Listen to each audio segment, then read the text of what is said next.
আমি রফিকুল্লাহ কালবি, সাংবাদিক, বরাবর পৌর নির্বাহী কর্মকর্তা, কুষ্টিয়া পৌরসভা, কুষ্টিয়া।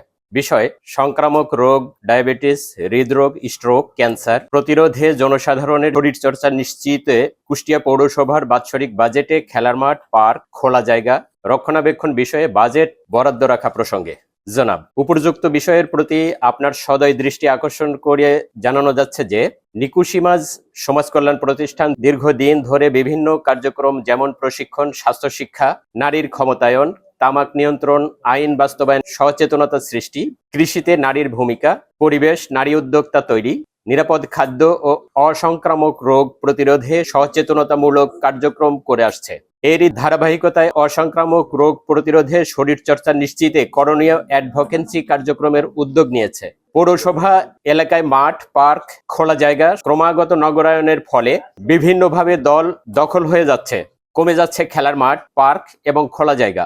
এ কারণে পর্যাপ্ত শরীরচর্চা এবং কায়িক পরিশ্রমের অভাবে ডায়াবেটিস, হৃদরোগ, স্ট্রোক, ক্যান্সার রোগে আক্রান্ত হচ্ছে আপামর জনসাধারণ। তাই আমরা মনে করি হাউজিং এ ব্লক, চাঁদাগড়ার মাঠ ও পার্ক দুটি পাশাপাশি থাকায় সকাল ও সন্ধ্যায় প্রচুর জনসাধারণ হাঁটা চলাফেরা করে, কিন্তু এখানে কোনো লাইট নেই। হাঁটার রাস্তা ও ড্রেনেজ সংস্কার করা প্রয়োজন।